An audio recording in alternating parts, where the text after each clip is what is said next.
Efesios capítulo 4, el versículo 22. Dice así: en cuanto a la pasada manera de vivir, despojaos del viejo hombre que está viciado conforme a los deseos engañosos, y renovaos en el espíritu de vuestra mente, y vestíos del nuevo hombre creado según Dios en la justicia y santidad de la verdad. Por lo cual, desechando la mentira, hablad verdad cada uno con su prójimo, porque somos miembros los unos de los otros. Airaos, pero no pequéis. No se ponga el sol sobre vuestro enojo, ni deis lugar al diablo. El que hurtaba no hurte más, sino trabaje, haciendo con sus manos lo que es bueno, para que tenga que compartir con el que padece necesidad. Ninguna palabra corrompida salga de vuestra boca, sino la que sea buena para la necesaria edificación, a fin de dar gracia a los oyentes. Y no contristéis al Espíritu Santo de Dios, con el cual fuisteis sellados para el día de la redención. Quítese de vosotros toda amargura, enojo, ira, gritería y maledicencia y toda malicia. Antes sed benignos unos con otros, misericordiosos, perdonándoos unos a otros, como Dios también os perdonó a vosotros en Cristo. Que el Señor bendiga esta hermosa porción de su palabra. Mis queridos hermanos, hasta el momento hemos tratado de enunciar una serie de principios sacados de la palabra de Dios para poder comprender el diseño de Dios para la familia. Y el principio número 6 que hemos considerado dice: el matrimonio es una institución divina. Entonces, al considerar este importante principio, pudimos detectar al menos 7 rasgos fundamentales en esta relación tan especial diseñada por el Creador. Y repasando, principio número 1, el matrimonio es una institución divina. Hemos visto nosotros que es un acto divino, que es una relación más fuerte e íntima que la de los padres e hijos, que el matrimonio es una unión vital, que el matrimonio es una unión tripartita, que es un complemento armonioso, y en séptimo lugar, que es una unión indisoluble.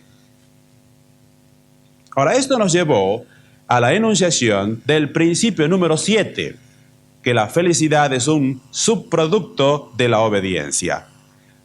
Y nos hemos preguntado por qué es que nuestros primeros padres eran felices y nosotros no somos tan felices como ellos.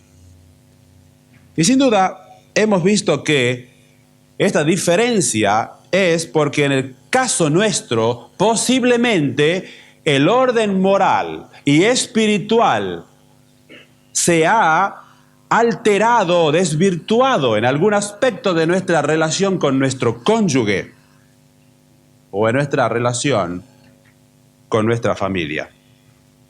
Entonces, ¿cuáles eran las condiciones de ese orden moral y espiritual? Y hemos visto nosotros 7 condiciones que le hemos llamado condiciones interiores, que son las que preparan el hecho para que nosotros podamos ser felices en nuestro matrimonio. 7 condiciones básicas. En aquel matrimonio feliz había, en primer lugar, amor. Un amor espontáneo caracterizado primero porque era un amor único y en segundo lugar porque era un amor completo. En segundo lugar, había complementación mutua que sugiere primero correspondencia y en segundo lugar reconocimiento de las diferencias. En tercer lugar, pureza. Esto significa ausencia de pecado. Implica primero pureza mental, una mente sana y limpia. Y en segundo lugar, pureza física, libre del adulterio y la fornicación, fidelidad conyugal. En cuarto lugar, ausencia del temor, que se produce por falta de arrepentimiento, por terror del juicio de Dios o por sentido de culpabilidad. En quinto lugar, había carencia de enojo, que si existe nos lleva a nosotros a pecar, en primer lugar, o a dar lugar a rencores y resentimientos, en segundo lugar, y dar lugar al diablo, en tercer lugar, haciendo cosas que van en contra de la voluntad de Dios. En sexto lugar, en aquella primera pareja había una comunión mutua. Y esta comunión, en primer lugar, implica sentido de la presencia del Señor. En segundo lugar, relación a través de la oración. Y por último, la séptima condición es que había allí, en aquel primer matrimonio, comunicación. Y esto nos llevó a la enunciación de nuestro principio número 8, que dice así: la capacidad de comunicación es el ingrediente aislado más importante en nuestra relación familiar. Comunicación. Y este fue el tema del domingo pasado y el tema de este domingo, si Dios quiere: comunicación. Hemos dicho nosotros que la función de la comunicación es estrechar el vacío entre las personas para que haya el mínimo de distancia psicológica entre ellas. Y hemos tratado de definir la comunicación más específicamente de la siguiente manera: comunicación es un proceso verbal o intuitivo de compartir información con otra persona de tal manera que ella comprenda lo que yo digo. O, en segundo lugar, o quizás como complementación a esta idea, comunicación es el intercambio de ideas entre dos personas y la manera de conocerse y comprenderse. De manera que el propósito de la comunicación en cualquier nivel, aunque nosotros estamos hablando de la comunicación a nivel matrimonial, preferentemente familiar, el propósito, la función de la comunicación es tratar de conocernos mutuamente el uno con el otro. Y hemos dicho nosotros que hay dos tipos de comunicación, uno que se llama la comunicación verbal y otra la comunicación intuitiva, pero nosotros vamos a referirnos a la comunicación verbal preferentemente. Y esta tiene tres elementos básicos. En primer lugar, la comunicación es un proceso que comienza con el hablar, sigue después con el escuchar y en tercer lugar con el comprender. Comunicación, entonces, es hablar, escuchar y comprender. Algunos creen que comunicación es solamente hablar, ¿no es cierto? Otros creen que comunicación es quizás saber escuchar. Pero realmente el hablar y el escuchar tienen como propósito el comprender. Si usted no comprendió a la otra persona, la comunicación no ha sido establecida correctamente. Así que el primer ingrediente o elemento en la comunicación es el hablar. Y en el hablar, nosotros debemos querer decir lo que decimos y decir lo que queremos decir. Y si estos dos factores no están presentes, el diálogo será torcido y los que participan se van a ver realmente frustrados y desilusionados. Por eso dice Proverbios, el capítulo 25, manzana de oro con figuras de plata es la palabra dicha como conviene. Mis queridos, la comunicación comienza con hablar correctamente y en el momento oportuno. Proverbios capítulo 15 dice, y la palabra a su tiempo, cuán buena es. Comunicación comienza con el hablar. En segundo lugar, hemos dicho que el segundo elemento importante, quizás el más importante en la comunicación, es el escuchar.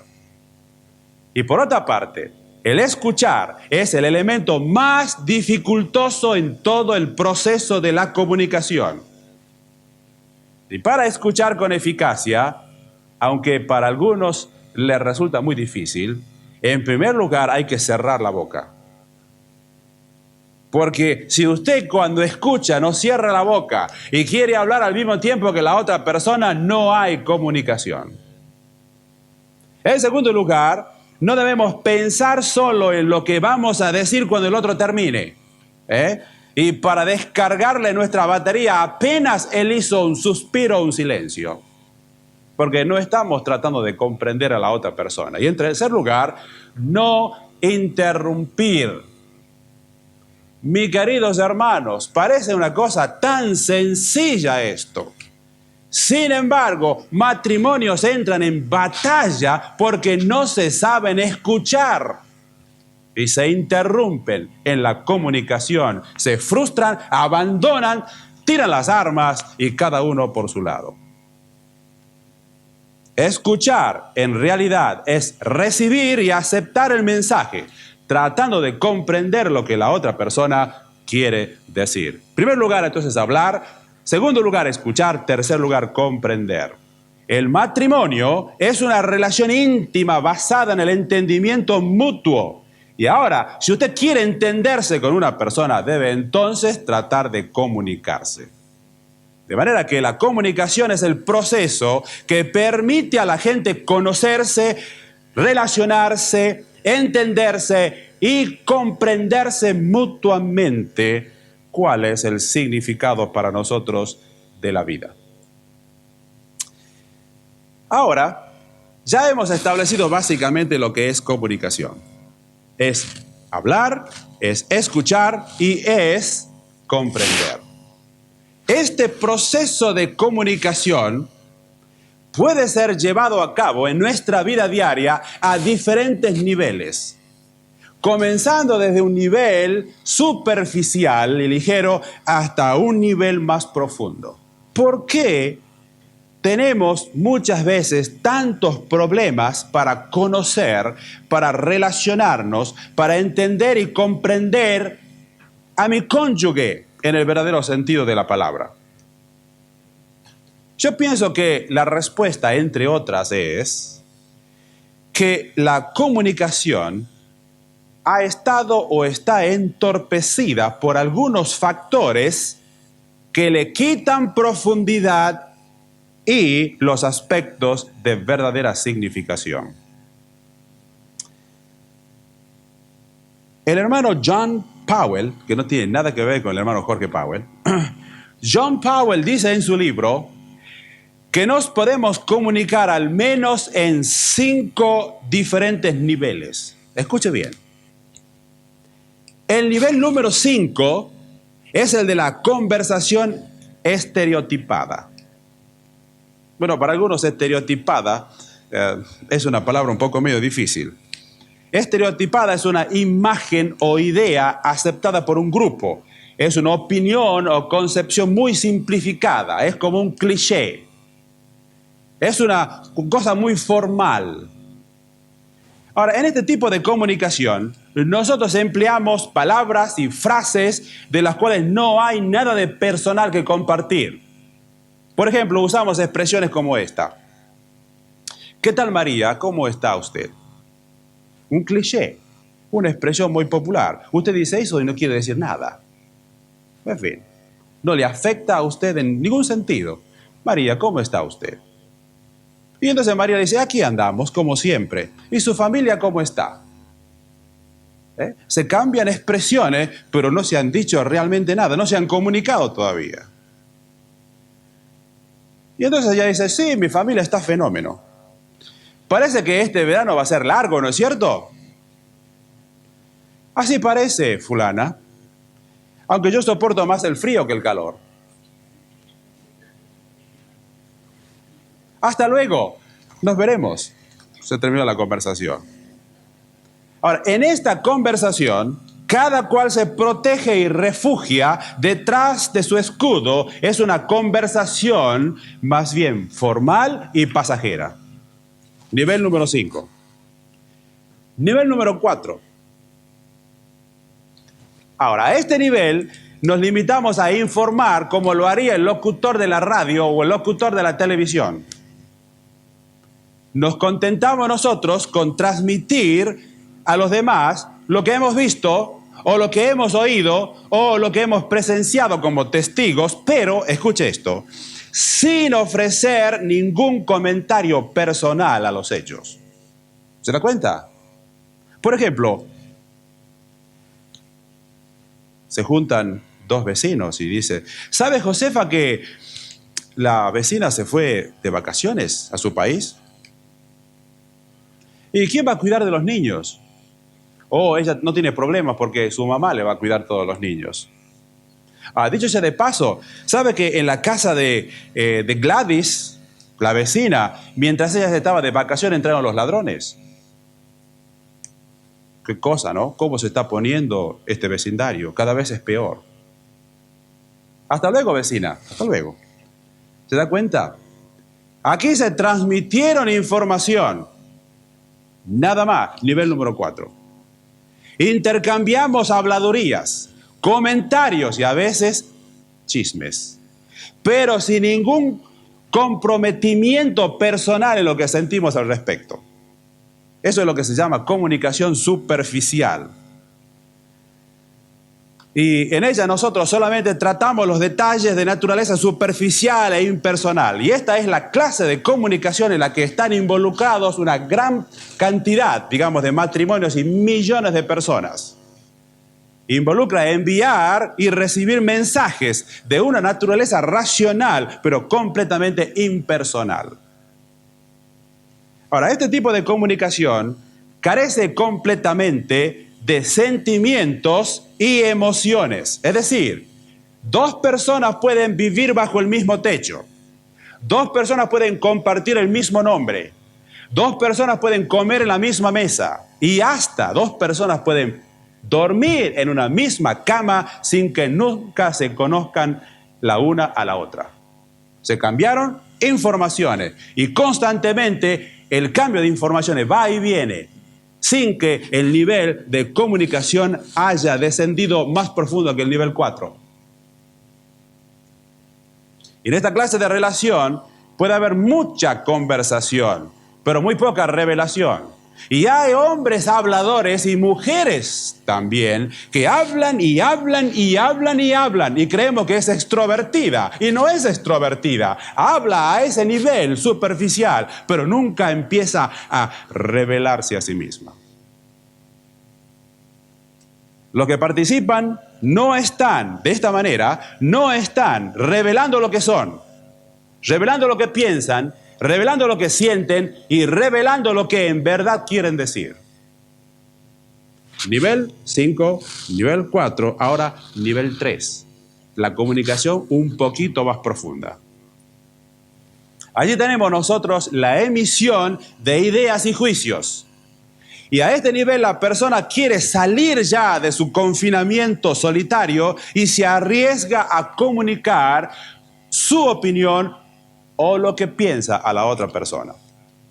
Por ejemplo, el marido le dice a la mujer: a mí me parece, querida, que yo debiera dejar, o tú debieras dejar de trabajar.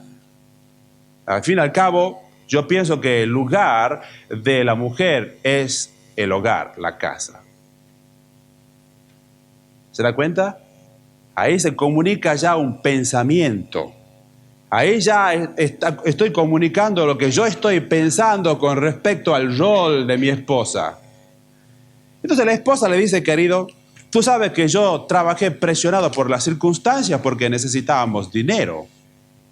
Pero yo también pienso que mi lugar está en la casa con mis hijos. ¿Se da cuenta?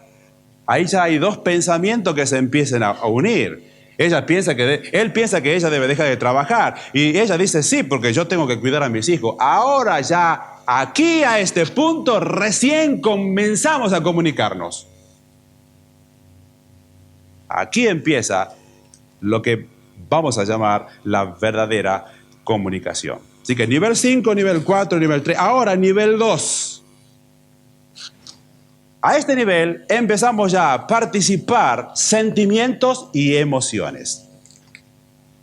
A este nivel la comunicación empieza a tomar ya un sentido de profundidad y los participantes no solo comparten lo que piensan, sus ideas y sus opiniones acerca de palabras, de personas o de juicios, sino también que comunican lo que sienten acerca de esas personas, de esos hechos o de esos juicios. Por ejemplo, el marido llega del trabajo y le dice a su esposa: querida, por falta de trabajo hoy me suspendieron en la compañía. Y no puedo negarte que esto me sorprendió y me dejó bastante triste, pues no podremos salir de vacaciones. ¿Se da cuenta? Comunica un hecho y cómo lo afectó a él. Comunica un pensamiento y al mismo tiempo un sentimiento de él. Estoy triste, quizás no podremos salir de vacaciones. Pero ella le dice: bueno, es cierto, pero tú puedes estar seguro. Claro, ella es una mujer que quiere levantarle el ánimo. Y le dice a él: yo pienso que no ir de vacaciones no me va a hacer a mí menos feliz. Al contrario, vamos a armar otro programa con nuestros hijos y vamos a salir a pasear durante estos días. Una mujer que entiende, que comprende, y allí sus sentimientos empiezan a entrar en paralelo. Nivel 5, 4, 3, 2, nivel 1. Ahora estamos llegando a la comunicación un poquito más profunda. Y a este nivel se envían y se reciben mensajes y sensaciones e intenciones. ¿Se da cuenta? La comunicación allí es más abierta. Las personas se exponen la una a la otra para que cada una sea conocida por la otra completamente. Y escuche, esto es desnudarse psicológicamente. Y según el Dr. Brand, la peor cosa para un hombre es desnudarse psicológicamente. Eso es lo que no queremos. Y por eso es que la comunicación tiene tanto entorpecimiento en nuestra vida diaria, porque no queremos revelarnos a nosotros mismos. Ahora, esta comunicación, al contrario de la comunicación superficial, es el exhibirse o revelarse completamente a la otra persona. Y es lo que se llama una comunicación sólida y profunda, que va por debajo del nivel de lo externo, de lo racional o de lo impersonal. Es más que un cambio de información, es más que una conversación estereotipada.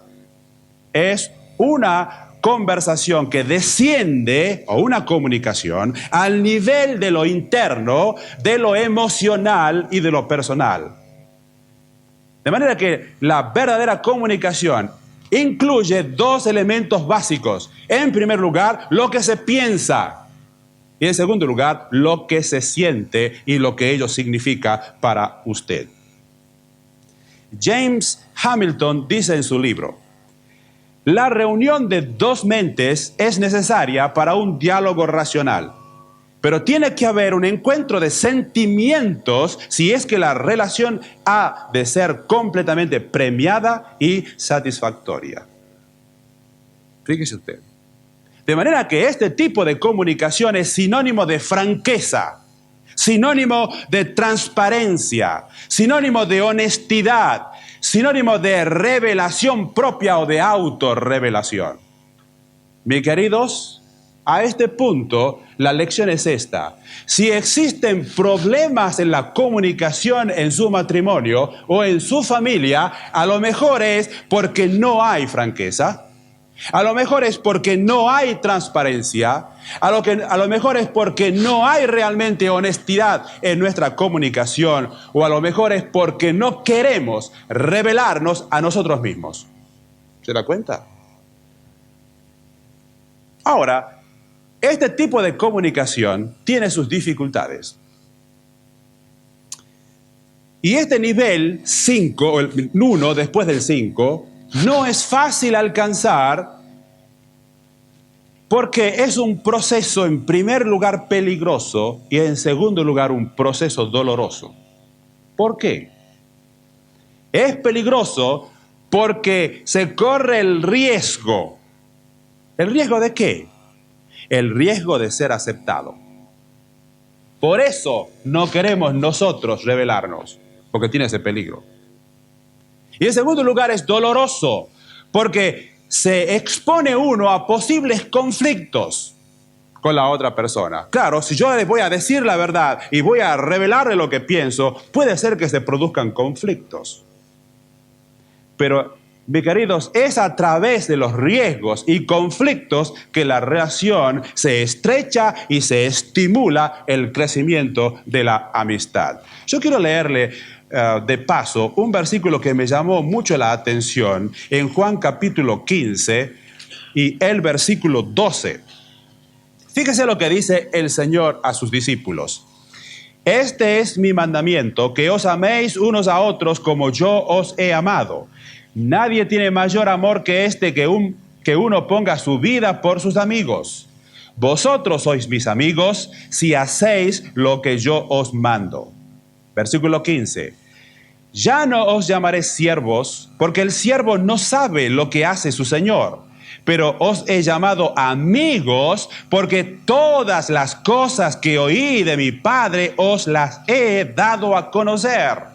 ¿Qué le parece a usted? Aquí tenemos un corazón abierto para que se produzca una amistad. Y yo quiero decirle, mis queridos hermanos, que no hay ningún otro mejor amigo en el verdadero sentido de la palabra que su esposo o que su esposa. Pero ¿cómo usted va a poder llegar a ser su amigo si usted no se revela a él? Y cuando el Señor vino en contacto con los discípulos, Él reveló todo lo que tenía, de manera que ellos le conocieran a Él. Su comunicación fue honesta, fue franca, fue transparente, se autorreveló a ellos. Y se nos reveló también a nosotros a través de su palabra.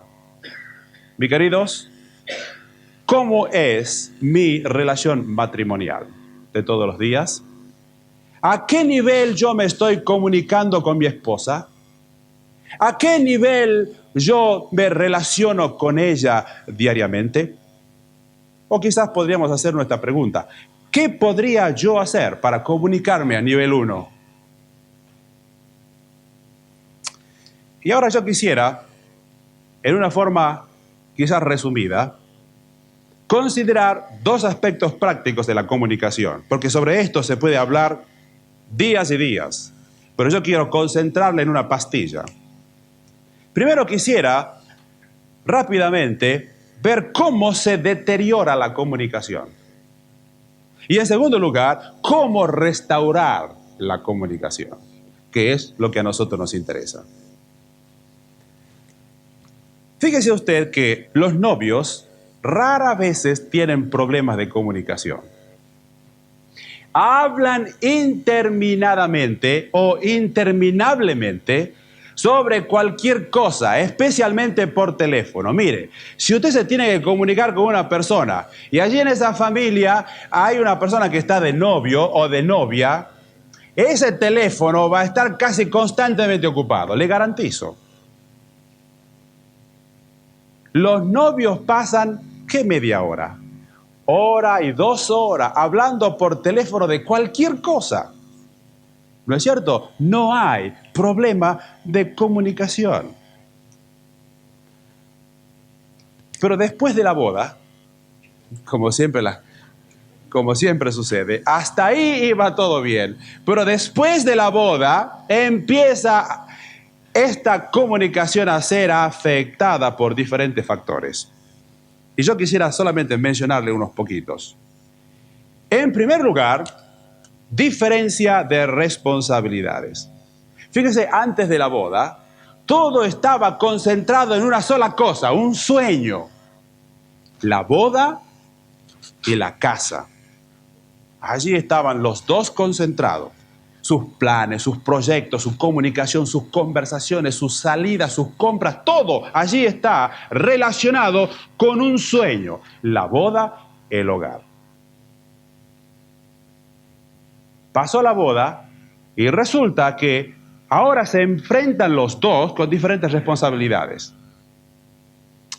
Entonces él, el muchacho, quizás 20, 25 años, después de haberse ganado ya el derecho de ir y venir a su hogar sin dar cuenta de su tiempo y de sus actividades, como generalmente hacen estos muchachos de esa edad, ya no le dan cuenta al padre ni a la madre a dónde van y qué hacen, resulta que de repente se encuentran en la casa con una autoridad, con una mujer que quiere saber todo.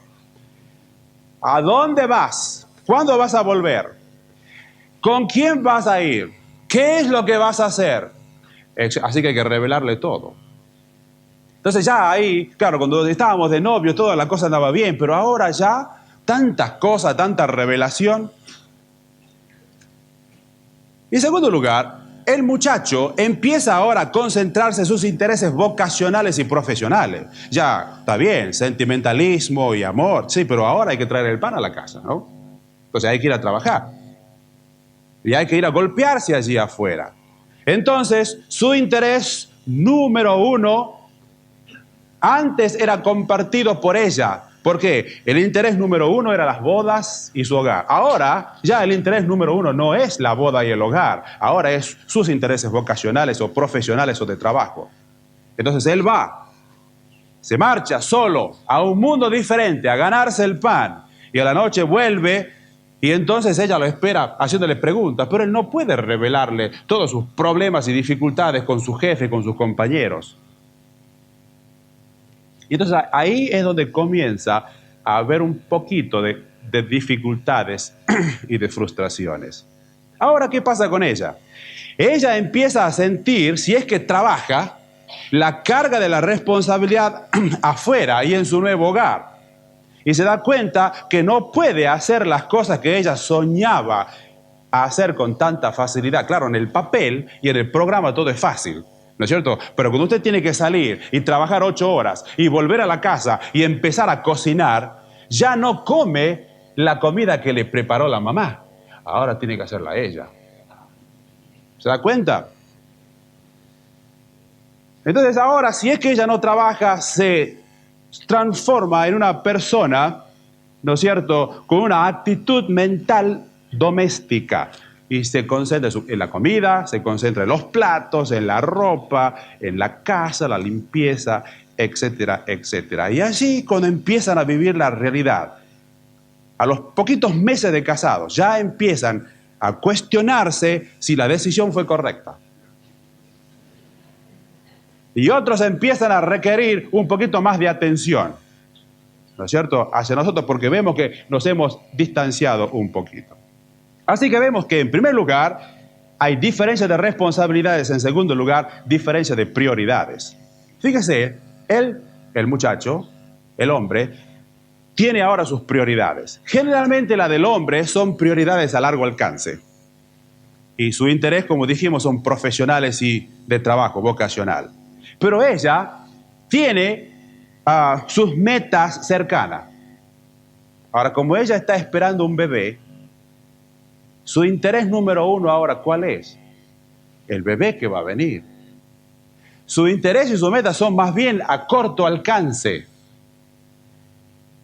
Ahora, estas diferentes prioridades producen entre los cónyuges conflictos de intereses. Entonces, los de él son de largo alcance, las metas de ella son a corto alcance. Él está pensando en su trabajo y en su vocación. Ella está pensando en la casa y en la familia. Él está pensando en comprar una casa en el futuro, entonces empieza ya a ahorrar y ver la posibilidad de comprarse su nidito. Pero resulta que ella quiere comprarse la cuna y quiere comprarse los pañales y los baberos y todas las cosas porque ahora su interés número uno está allí. Entonces, cuando ella le pide que compre cosas, le dice, pero si este no es el momento para comprar cosas para el bebé tan grande como tú quieres para adornar toda la pieza. Tenemos que comprar solamente lo indispensable. Entonces ella empieza a pensar dentro de sí, esto debe ser porque él no tiene interés o va a querer mucho a nuestro hijo. Y entonces, pero son cosas que no la quiere revelar, porque ella no le quiere decir a él por temor de ofenderla. Él tampoco quiere decirle ciertas cosas a ella por temor de ofenderla. Y allí empieza un poquitito a resistirse la comunicación. No quieren verbalizar estas diferencias porque no quieren ofenderse mutuamente. Pero los que eran compañeros inseparables se ven atados ahora con compromisos y pequeñas diferencias. Tercer lugar, diferencia de temperamentos. Mire, al convivir juntos y enfrentar los problemas naturales de la vida, los temperamentos de ambos ahora se ponen al desnudo. Y entonces empiezan a mostrar lo que ellos realmente son y no es posible ya ocultarlo. Y mis queridos, es fácil comprender que el temperamento de una persona afecta todos los aspectos de la vida de una persona, especialmente su comunicación. Entonces, lo que parecía razonable, pasable, cómico, agradable durante el noviazgo, ahora cuando empiezan a vivir, le empiezan ya a irritar. Claro, cuando estaban de novios se hacían chistes y cosas y todo pasaba, ¿no es cierto? Pero ahora la cuestión es diferente porque estamos enfrentando la vida. De manera que se pueden irritar mutuamente porque depende del carácter que tengamos. Porque nosotros podemos ser, como usted sabe, sanguíneo, o podemos ser colérico, o podemos ser melancólico o flemático, que son los 4 caracteres principales en que nosotros todos estamos incluidos aquí. Ahora, si es sanguíneo, entonces la mujer dice es demasiado hablador. Ahora, si ella es la habladora, entonces a él ya le empieza a irritar.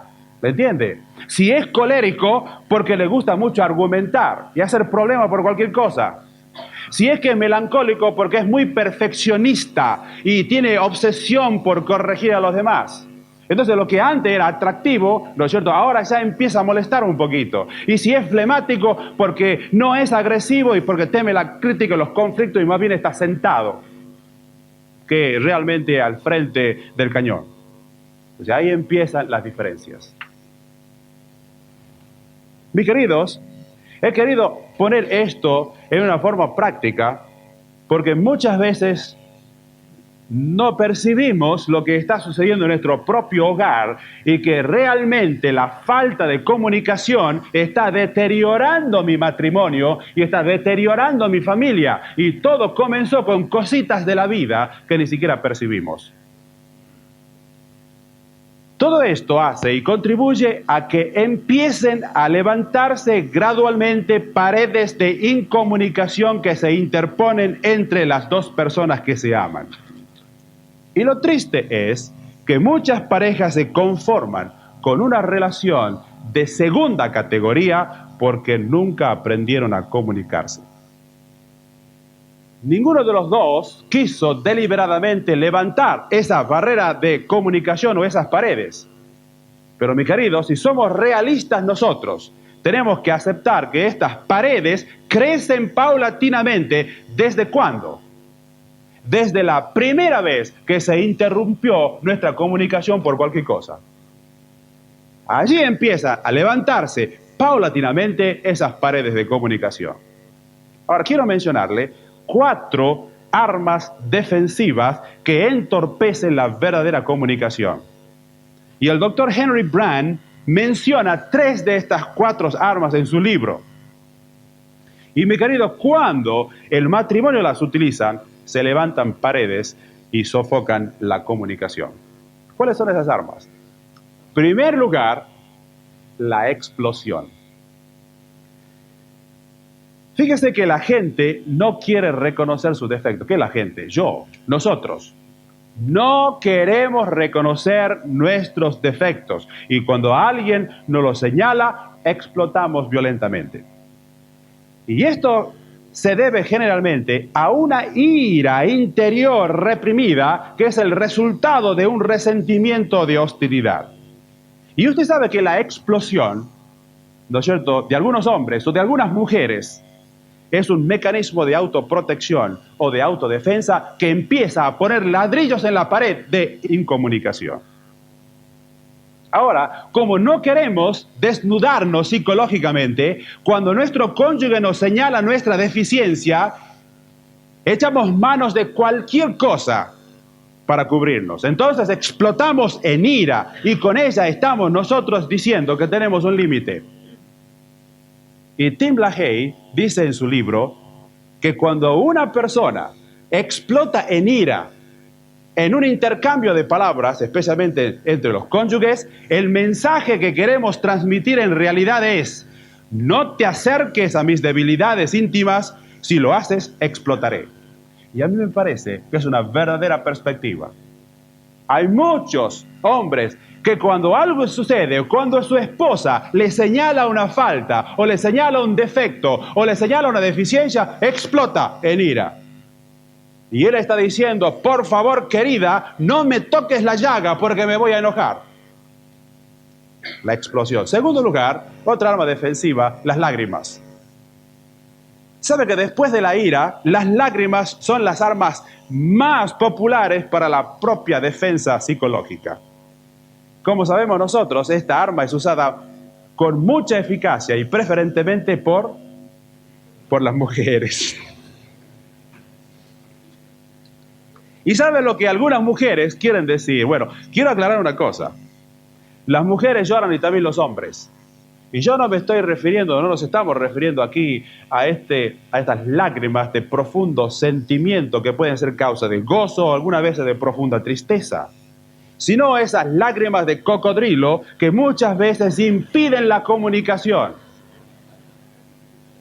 Y lo que algunas mujeres quieren decir cuando lloran es, por favor, no me señalen mi defecto porque voy a llorar. Ahora, cuando en la primera discusión ella se puso a llorar, la comunicación se interrumpió. Y esto entonces muestra al marido que hay una fractura en la estructura y subconsciente de la mujer.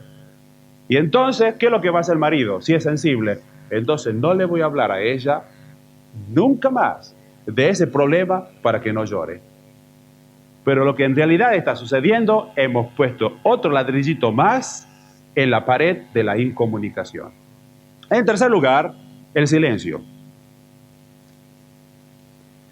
Ahora, una arma de defensa utilizada por muchos adultos es el silencio. Claro, después de un tiempo de diferencias, nos damos cuenta nosotros adultos, y especialmente los que somos creyentes, que ya no es una cosa buena, ni una buena actitud, especialmente cristiana, ¿no es cierto?, de enfurecernos y explotar ventilando nuestras diferencias para que lo oiga todo el vecindario. Nos damos cuenta que no es correcto. Entonces, que no queda bien también llorar delante de nuestros niños. ¿Por qué van a decir? ¿Cómo van a explicar las lágrimas de la mamá o las lágrimas del papá? Entonces, por estas razones, muchos adultos, lamentablemente muchos cristianos, acuden al silencio. Y fíjese que la estrategia del silencio toma una de dos formas: el aislamiento o el resentimiento. Y se produce cuando queremos evitar una confrontación. Por ejemplo, nosotros queremos evitar confrontarnos porque el horno no está para bollos, ¿no? Y la señora ve que la cosa está tensa y algunos quieren evadirse y quieren aislarse, quizás detrás de un diario, o se van al garaje a trabajar, o quizás se fueron a la cantina para tomar un trago. Aislamiento, no quieren confrontar el asunto. Y mis queridos, el silencio es un arma exasperante para la otra persona. Y lo que en realidad están queriendo decir es, si me provocas, haré la escena de la tortuga. Voy a meter mi cabeza, ¿no es cierto?, voy a esconderme cortando la comunicación. Aislamiento. Pero también puede tomar la forma de un resentimiento. Y mis queridos hermanos, digo esto porque la vida diaria y el hecho de haberme dado Dios el privilegio, al mismo tiempo la responsabilidad de tener contacto con muchos hermanos y muchas personas, me hace ver estos detalles que están deteriorando nuestras relaciones matrimoniales y familiares.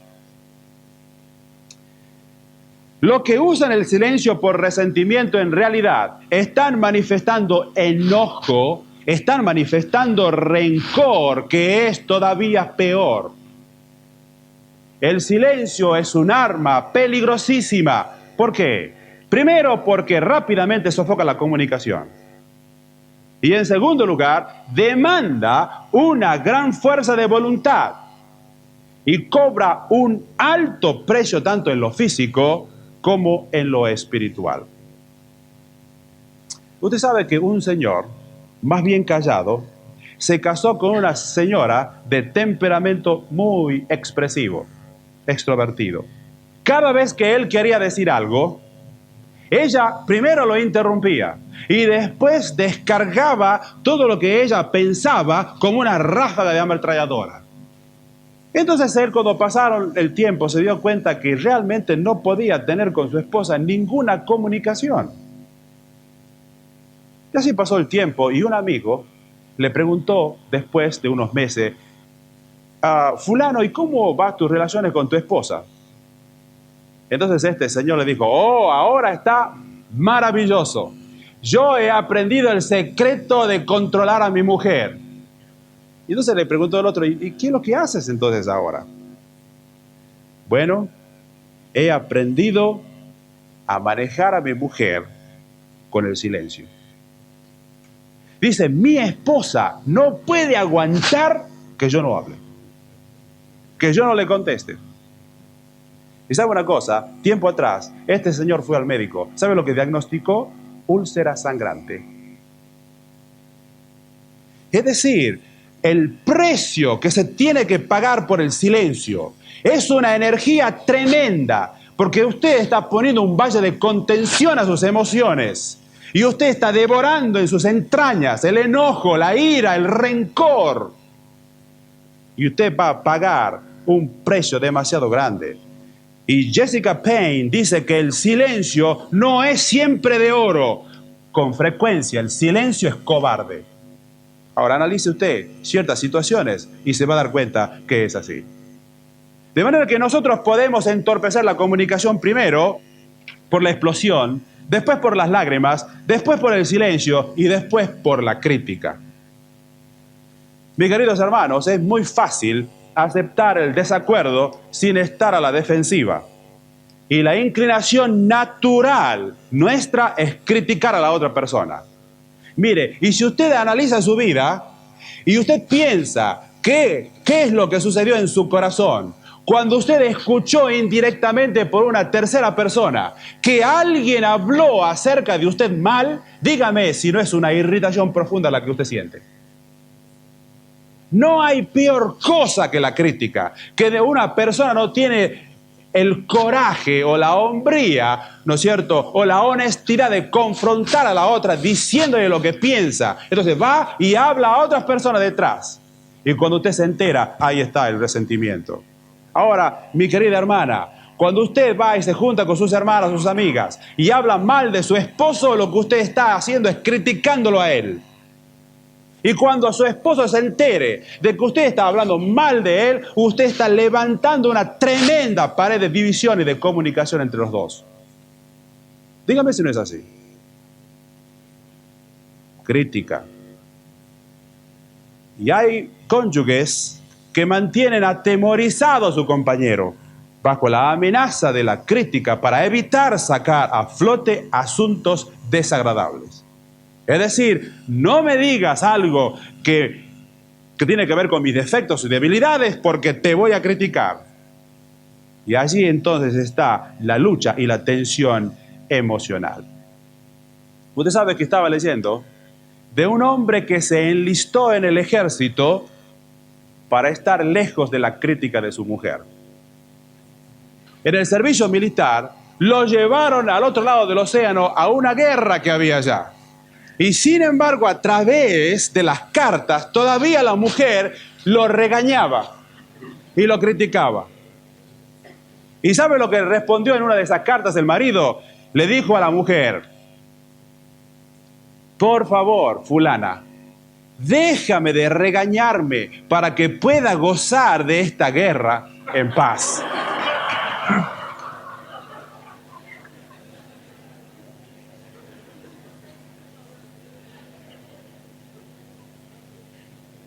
Con la crítica, mis queridos, nosotros podemos destruir nuestro matrimonio, destruir nuestra familia y lo que es peor, mis queridos hermanos, en la iglesia, destruir la unidad y la paz entre los hermanos. Ahora quisiera ver algunos aspectos positivos. Hemos visto cómo se fue deteriorando la comunicación. Y hemos visto estos pilares que se han ido levantando, formando esa pared de incomunicación con mi cónyuge, con mis familiares. Pero ahora la pregunta es, ¿cómo yo puedo restaurar la comunicación? ¿Cómo yo puedo tener una comunicación eficaz? Y mis queridos, es muy difícil enseñar la habilidad para la comunicación, porque la comunicación, como el amor, necesita crecer en el jardín de la vida, y es muy difícil enseñarlo. Pero quisiera con ustedes considerar el pasaje que hemos leído en esta tarde, Efesios capítulo 4. Y en este capítulo podemos encontrar detalles de las cualidades básicas de una buena comunicación. Primero, yo estaba pensando dejar todo esto para un mensaje especial, pero voy a tratar de resumirlo ahora para no extendernos más sobre este tema. Mis queridos hermanos, el primer detalle que yo puedo aquí encontrar en el libro de Efesios, en el capítulo 4, venga conmigo al versículo 25. Dice así: por lo cual, desechando la mentira, hablad verdad, cada uno con su prójimo, porque somos miembros los unos de los otros. Es decir, que no podrá haber una buena comunicación a menos que ambas partes tengan este mismo deseo de decirse francamente la verdad. Y usted sabe que parece una cosa tan sencilla, pero hay muchos maridos que no son veraces con sus esposas. Y hay muchas esposas que no comunican realmente la verdad a sus maridos. Quizás por temores, quizás por intimidación, no se dicen la verdad. Y después se enteran de cosas que no se dijeron y allí vienen las diferencias. Allí vienen los problemas. Aquí dice la palabra de Dios que nosotros debemos desechar la mentira, debemos nosotros hablar la verdad. Pero tenemos que tener en cuenta que la verdad es una poderosa arma de dos filos, por lo cual tenemos que usarla con muchísimo cuidado. Capítulo 4, versículo 15. Sino que siguiendo la verdad en amor, crezcamos en todo en aquel que es la cabeza, esto es Cristo.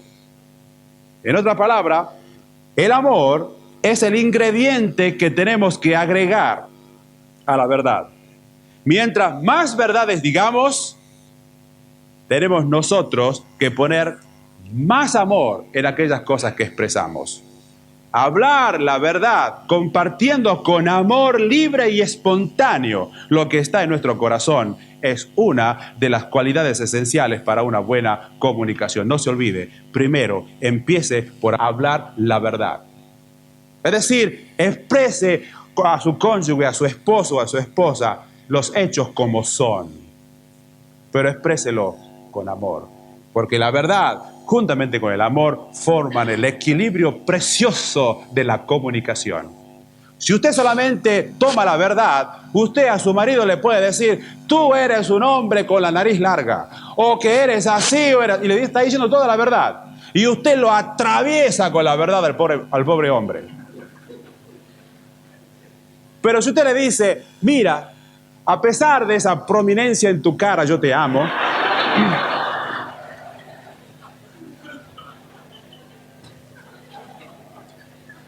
¿se da cuenta? Usted puede decir la verdad sin ofenderla cuando lo mezcla con amor y hacer que su relación sea armoniosa, exitosa en su matrimonio. En segundo lugar, lo que yo puedo ver aquí, versículo 26, dice: airaos, pero no pequéis. No se ponga el sol sobre vuestro enojo, ni deis lugar al diablo. Esto ya lo hemos visto, de manera que solamente lo repasamos. Maneje el enojo propiamente. Así que uno de los fundamentos para una verdadera comunicación, primeramente, es hablar la verdad mezclada con amor. Segundo lugar, maneje el enojo propiamente. O sea, primero, no pierda el control, no peque.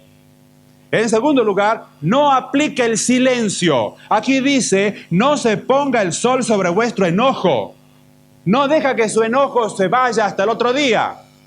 Deja que el sol se ponga a la tarde y usted sigue enojado todavía. No aplique el silencio. Trate de eliminar la dificultad. En tercer lugar, no permita que el diablo destruya a su hogar. Aquí dice, ni deis lugar al diablo. Porque cuando usted aplica el silencio y hay separación, lo que está haciendo usted es que usted se expone a la tentación de Satanás y su cónyuge también. Debemos manejar bien el enojo. Y eso es vital para nuestra salud física, nuestra salud mental, nuestra salud emocional y espiritual.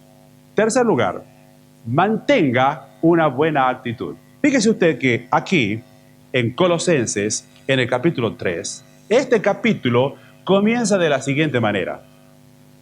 Si pues habéis resucitado con Cristo, buscad las cosas de arriba donde está Cristo sentado a la diestra de Dios. Poned la mira en las cosas de arriba, no en las de la tierra, porque habéis muerto y vuestra vida está escondida con Cristo en Dios.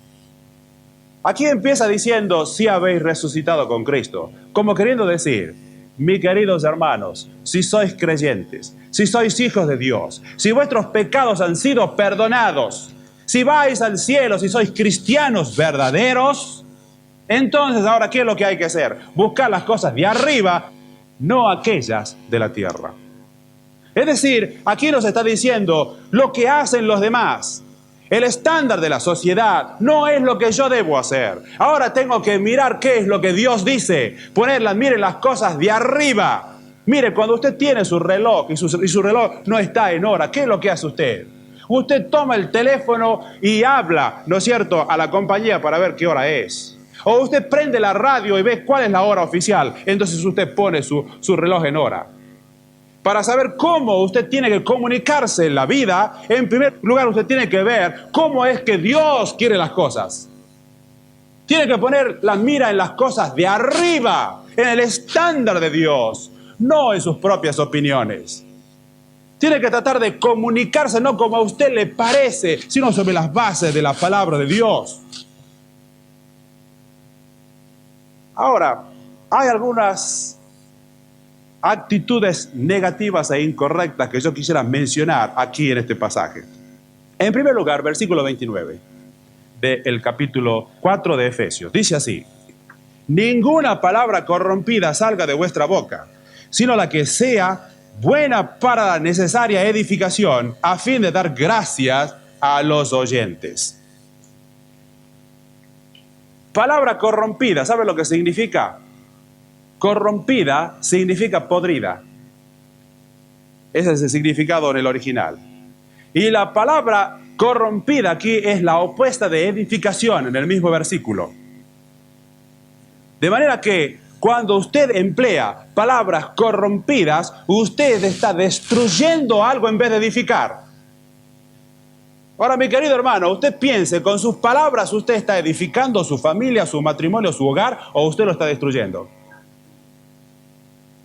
Acá dice, no salgan palabras podridas, o sea, palabras que hagan corromper la relación matrimonial y produzcan que el edificio se derrumbe, el edificio que usted está edificando y que Dios le dio la responsabilidad de edificar.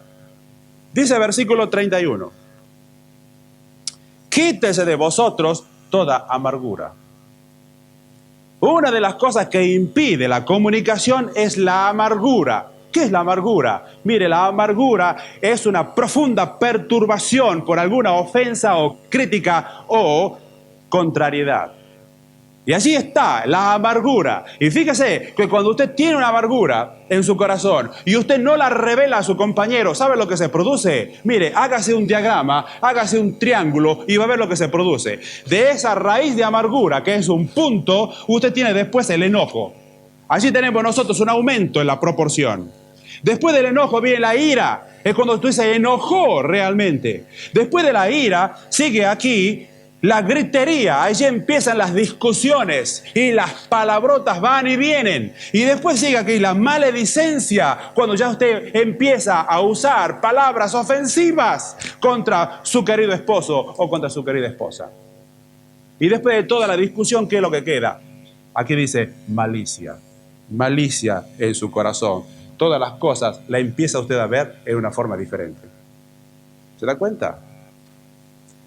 El enojo es un disgusto, La ira es una pasión, es una falta de control de nuestro temperamento, es una indignación que retenemos, que alimentamos y aumentamos. La gritería es una discusión o controversia. Y después la maledicencia es hablar mal, es usar un lenguaje difamatorio. Y fíjese lo que dice Santiago capítulo 4, versículo 11. Hermanos, no murmuréis los unos de los otros. ¿Y sabe lo que significa murmurar aquí? En el original significa hablar mal de otro. Es decir, no debemos difamar, no debemos herir nuestra reputación, no debemos hablar acerca de las faltas de otra persona. Y después la malicia es un vicio de carácter. Es decir, usted todo lo ve torcido después. Todo lo que hace su esposa está mal. Todo lo que hace su esposo está mal, porque lo ve bajo los ojos de la malicia. Mis queridos, ¿cuáles deben ser las actitudes positivas? Aquí dice en el versículo 29 que todo debe ser hecho para la edificación. Dice, ninguna palabra corrompida salga de vuestra boca, sino la que sea para la necesaria edificación a fin de dar gracia a los oyentes. Es decir, mis hermanos, edificamos cuando nosotros ayudamos a otro a crecer en la gracia. Edificamos cuando nosotros provocamos a una mejor comunicación. Edificamos cuando nosotros impartimos, como dice aquí el texto, gracia al que nos oye. Y la gracia en la vida de los creyentes involucra el deseo y el poder para hacer la voluntad de Dios. Lea usted Filipenses 2:13 y 1 Corintios 15:10. Y ahora el punto aquí, mis hermanos, es el siguiente. Pregúntese usted a usted mismo, ¿mi comunicación con mi cónyuge le ayuda a él a edificar su deseo y el poder para hacer la voluntad de Dios? Pregúntese. Realmente cuando usted se comunica, le está ayudando a la otra persona a realmente cultivar ese deseo y tener el poder de poder hacer la voluntad de Dios. Hay algunas personas y matrimonios que en vez de levantar a su cónyuge, lo abajan. ¿Usted se recuerda lo que hizo la esposa de Job? Job era un hombre de Dios, un hombre de fe. ¿Sabe lo que le dijo la mujer? Pero maldice a Dios y muérete. Mire qué ánimo que le dio.